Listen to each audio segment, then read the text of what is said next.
आज आपण गावी पंढरपूरची फेमस बाजार आमटी बनवणार आहोत। तर त्याची रेसिपी दाखवते तुम्हाला। अद्रक लसूण आणि कोथिंबीरचं पेस्ट आहे, हे छान भाजून घ्यायचं आहे। त्याच्यामध्ये ना सुक्का नारळाचं आहे ना हे किस आहेत ते मी ॲड केलेलं आहे। इथे मी काय बोलतात प्रीमिक्स घातलेला आहे आपला बाजार आमटीचा, आणि मिक्स डाळ आहे जे शिजून घेतलेली होती हळद मीठ घालून, आणि हळद घालायची आहे।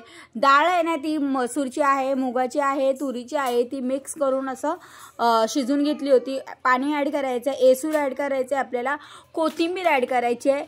आणि बघा किती छान असं तरी येते। जिथे ते लोक नॉनव्हेज खात नाही ना त्यांच्यासाठी ही बाजार आमटी बनते आमच्या गावी, आणि ती खूपच आवडते। आणि त्याला मक्याच्या भाकरीसोबत खातात, तिकडे खूपच फेमस आहे तिकडची। तुम्ही सर्च करून बघू शकता। जर रेसिपी आवडली असेल तर माझ्या यूट्यूब चॅनलला सबस्क्राईब करा, सपोर्ट करा आणि लाईक करायला विसरू नका। Thank you, bye.